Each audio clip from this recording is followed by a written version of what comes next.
Hello friends, welcome in my channel SPT 999. This is Vikas with CSS Practical Lecture 14 and in this lecture we are going to discuss about transform. So transform एक special property है, कुछ एनिमेशनल effects दिखाने के लिए है। वैसे मैंने animation word use किया है तो इसको बिल्कुल एग्जैक्ट एनिमेशन मत समझिएगा। हमें कुछ फंक्शंस मिल जाते हैं, rotate, scale, translate, skew, matrix.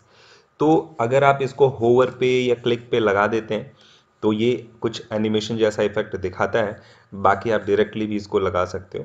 तो आइए प्रैक्टिकली करके देखते हैं तो ये ज़्यादा क्लियर हो जाएंगे आपको। यहाँ पे हमने एक डिव बना रखा है, उसको हाइट विथ और कलर दी है, और एक बटन बना रखा है, उसको हाइट विथ और कलर दी है, और बॉडी में हमने पैडिंग सेट कर रखा है ताकि ये दोनों चीज़ें उसमें पेज में थोड़ा कॉर्नर से दूर रहें। इसका एक आउटपुट देख लीजिए, आपको ये क्लियर हो जाएगा। ऐसा कुछ ही बना के रखा है, अभी हमने इस पर कुछ भी नहीं लगाया हुआ है, सिंपल। तो हमने क्या कर रखा है कि दोनों की आईडी दे रखी है, डिव की एक आईडी है और बटन की भी एक आईडी। अब हमने दोनों को एक क्लास दे रखी है, कॉमन नाम की क्लास। तो क्योंकि हम कोई इफेक्ट ऐसा है जो दोनों में लगाना चाहते हैं इसलिए क्लास लगा दी है। क्लास सभी में यूज़ कर सकते हैं, कहीं पे भी। तो अब इस कॉमन क्लास के अंदर हम जाएंगे और यहाँ पे हम ट्रांसफॉर्म प्रॉपर्टी यूज़ करेंगे। ट्रांसफॉर्म प्रॉपर्टी जैसे आप लिखोगे तो आपको देखिए ढेर सारे ऐसे मैसेज मिल रहे हैं। ये एक्चुअल में फंक्शंस हैं जो आप इस ट्रांसफॉर्म का यूज़ करके लगा सकते हो। रोटेट है, ट्रांसलेट है, स्क्यू है ना। तो अब अगर जैसे रोटेट करना है तो हमने यहाँ पे लिखा रोटेट। अब रोटेट कितनी डिग्री पे करना है, हमने कहा 45 डिग्री पे कर दो, तो 45 डिग्री पे रोटेट कर देगा। अभी देखिए ये क्योंकि हमने कॉमन क्लास लगा रखी, डायरेक्टली ये रोटेट कर देगा। आप देखो यहाँ पे गए तो देखो 45 डिग्री पे इसने दोनों को रोटेट कर दिया। अब यही इफेक्ट अगर हम होवर पे लगा दें तो ये हल्का सा एनिमेशन इफेक्ट से दिखाई देगा आपको, जैसे कि हमने होवर कर दिया यहाँ पे। तो अभी देखो ये नॉर्मल दिखाई देंगे, लेकिन जब हम इस पे होवर करेंगे तब ये रोटेट होंगे। तो एक्चुअल में ट्रांसफॉर्म प्रॉपर्टी ट्रांसफॉर्म करता है, उसकी रोटेशन इफेक्ट लगा देता है, स्केल इफेक्ट लगा देता है, उसके एक्चुअल शेप एंड साइज को ट्रांसफॉर्म करने का काम करता है होवर पे या फिर डायरेक्टली जैसा आप चाहें। तो रोटेट करने के अलावा हमारे पास और भी मेथड है। इसके बाद हमारे पास एक स्केल करके प्रॉपर्टी है, तो आप स्केल लगाएंगे और यहाँ पे लिखा हमने 2,3। 2,3 क्या है? स्केल का मतलब होता है उसके साइज यानी हाइट और विड्थ को बढ़ाएगा। तो कितना बढ़ाएगा? जो उसका साइज है उसका डबल कर देगा हॉरिजेंटली और ट्रिपल कर देगा वर्टिकली। ये देखो स्केलिंग, हाइट विथ बढ़ाना। अगर आप यहाँ पे x लिख दें, जैसे कि हमने यहाँ पे x लिख दिया, तो अभी क्या करेगा, इस पे सिर्फ आपको एक ही वैल्यू देनी है, ये सिर्फ एक को स्केल करेगा। ये देखिए हॉरिजेंटल कर रहा है, वर्टिकल नहीं कर रहा है। और अगर आप यहाँ पे y लिख दें तो ये वर्टिकल स्केल करेगा, फिर हॉरिजेंटल नहीं करेगा। पता आपको, कॉमन सी चीज़ है। और अगर आप स्केल x और y नहीं लिखते हैं ऐसे करके और यहाँ पे कोई वैल्यू देते हैं तो ये दोनों पे लगा देगा एक साथ। अलग अलग देना है तो 2,3 या 2,4 लिख रहे थे तो 2 वाला हॉरिजेंटल पे जाएगा, 4 वर्टिकल पे जाएगा। और अगर आप नहीं देते हैं, ऐसे डायरेक्ट एक सिंगल वैल्यू लिखते हैं, तो ये दोनों पे लगा देगा एक साथ। देखिए डबल कर देगा, हाइट विथ दोनों ही डबल करेगा। तो आप इसे पॉइंट में भी दे सकते हैं, जैसे कि 1.3, 1.2 ऐसा कुछ करके। अब देखो यहाँ पे, ये देखिए 1.1 हल्का सा चेंजेस आ रहा है, बहुत हल्का सा। इस तरीके के इफेक्ट्स आप लगा सकते हो। इसके अलावा आप चाहो तो जैसे 0.5 हमने दे दिया यहाँ पे। अब देखिए 0.5 का इफेक्ट क्या आने वाला है। देखिए ये इनर साइड पे जा रहा है। अगर आपने 1 से कम किया, 1 से वैल्यू कम रखी, तो ये क्या करेगा, घटाएगा। देखिए 0.5 का मतलब है कम करना है, जो उसकी एक्चुअल हाइट विथ है उससे कम कर देना है। तो ये कम कर रहा है, कितना कम करना है वो आप जैसे 0.9 किया हमने तो ये बहुत हल्का सा कम करेगा। ये देखो, और हाइट विथ अलग अलग करनी तो कॉमा करके दे दो या एक्स वाई करके दे दो।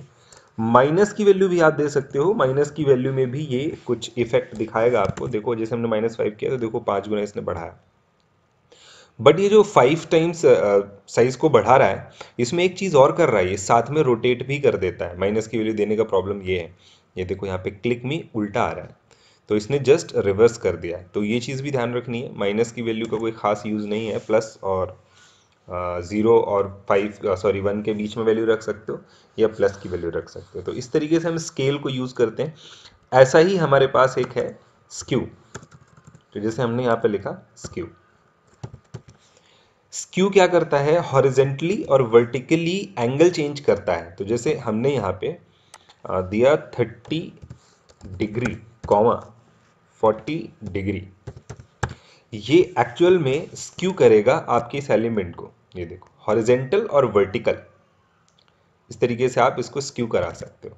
अगर हम यहाँ पे एक ही वैल्यू दें, देखिए अगेन वही चीज़ है जो वहाँ पे कर रहे थे, ये देखो। तो इसने क्या किया है, यहाँ पे हॉरिजेंटल स्क्यू कर रहा है, देखो वर्टिकल नहीं कर रहा है, ये देखो। और अगर आप यहाँ माइनस दे देते हैं तो आप देखिए माइनस का इफेक्ट देख लीजिए, ये इस साइड में रोटेट करने लगेगा, मतलब कि स्क्यू करने लगेगा। और सेम अगर आप चाहते हो कि हम वर्टिकली करें तो आप इस पे जो है 0 कॉमा करके लगा दीजिए, तो ये देखो ये वर्टिकल करने लग गया, देखो। और अगर आप प्लस की देते हैं तो ये इस साइड से करेगा। इसमें भी एक्स वाई लगा सकते हो आप हॉरिजेंटल और वर्टिकल करने के लिए, ये देखो। तो ये काम करने के लिए आप चाहो तो ये मत लिखो और यहाँ पे वाई लिख दो, तो बात वही है जैसे स्केल था, ये देखो सेम टू सेम। तो हम चाहें तो एक साइड 0 कर दें और दूसरे में वैल्यू रख दें, या फिर डायरेक्ट वाई लिख के और सिंगल वैल्यू दे दें। अगर आपने सिंगल वैल्यू ऐसे दी हो तो दोनों पे लगाता है। ये आई थिंक बात समझ में आई होगी आपको। इसके अलावा हमारे पास एक स्क्यू ट्रांसलेट भी है, इसको ट्रांसलेट यूज़ करके देखते हैं। ट्रांसलेट में आपको पिक्सल में वैल्यू देनी है, जैसे कि हमने दिया यहाँ पे 20 पिक्सल और कॉमा 30 पिक्सल। ये एक्चुअल में क्या है, जब आप इसको ले जाओगे पॉइंटर को तो इसके एक्चुअल प्लेस से इसको डिस्प्लेस करेगा। ये देखो, ये अपने प्लेस से हटेगा। कितना डिस्प्लेस हो रहा है, ये डिस्प्लेसमेंट हो रहा है, वही तो हमने यहाँ पे दिया हुआ है, 20 पिक्सल लेफ्ट से और 30 पिक्सल टॉप से। तो ये अपने एक्चुअल प्लेस से 30 पिक्सल टॉप से नीचे आ रहा है और 20 पिक्सल लेफ्ट से राइट जा रहा है। अब इसके अलावा एक हमारे पास यहाँ पे मेथड है जिसे हम मैट्रिक्स कहते हैं। तो मैट्रिक्स एक्चुअल में मल्टीपल फंक्शंस को एक साथ अप्लाई करने की फैसिलिटी देता है। मैं आपको यहाँ पे दिखाता हूँ क्या क्या है मैट्रिक्स के सिंटैक्स में। तो आप देखिए, मैट्रिक्स के सिंटैक्स में स्केल एक्स पहले है, फिर स्क्यू वाई है, फिर स्क्यू एक्स है, फिर स्केल वाई है, फिर ट्रांसलेट एक्स है, फिर ट्रांसलेट वाई है। मैं इसको कमेंट कर देता हूँ। अब यहाँ पे आपको वैल्यू देनी है, जैसे कि हमने स्केल एक्स 1 कर दिया है, बहुत ज़्यादा नहीं कर रहे हैं, और स्केल वाई 2 कर देते हैं। स्क्यू एक्स जो है ये माइनस कर देते हैं, -1। और जो स्केल वाई है इसको 1 कर देते हैं। जो ट्रांसलेट है उसको हम कर देते हैं 80 पिक्सल। एक्स और वाई जो है वो भी 80 पिक्सल 90 पिक्सल कर देते हैं, कुछ ऐसा करके 80 और 90। तो ये एक साथ ये सारी चीज़ें अप्लाई करेगा। एंड देखिएगा यहाँ पे, ये देखिए सारी चीज़ें एक साथ अप्लाई करेगा। इसके अलावा एक ट्रांसफॉर्म ओरिजिन करके एक प्रॉपर्टी है, तो इसके लिए देखो हमने कि यहाँ पे बना रखा है डिव है जिसकी हमने हाइट रखी है और विड्थ रखी है ज़्यादा। तो अब हम क्या कर रहे हैं कि इस पर ट्रांसफॉर्म इफेक्ट लगा रहे हैं। हमने लगाया ट्रांसफॉर्म, और ट्रांसफॉर्म में हमने लग दिया कि रोटेट करना है, इसको रोटेट करना 45 डिग्री पे। तो ये रोटेट होगा, वेल नोन है। ये देखो, अभी जो रोटेशन का पॉइंट है वो अगर आप ध्यान से देखो तो रोटेशन का पॉइंट सेंटर है, ये सेंटर से रोटेट हो रहा है। हम इसको चेंज कर सकते हैं, उसके लिए हम यहाँ पे लगाते हैं ट्रांसफॉर्म ओरिजिन, और जैसे कि लेफ़्ट कर सकते हैं हम यहाँ पे। तो हमने यहाँ पे लेफ़्ट किया तो ये लेफ़्ट से देखो ट्रांसफॉर्म हो रहा है। ये देखो हमने पॉइंट चेंज कर दिया, सेंटर से नहीं घूम रहा है, लेफ़्ट से घूम रहा है। ऐसे हम यहाँ पे राइट कर सकते हैं तो ये राइट से घूमेगा।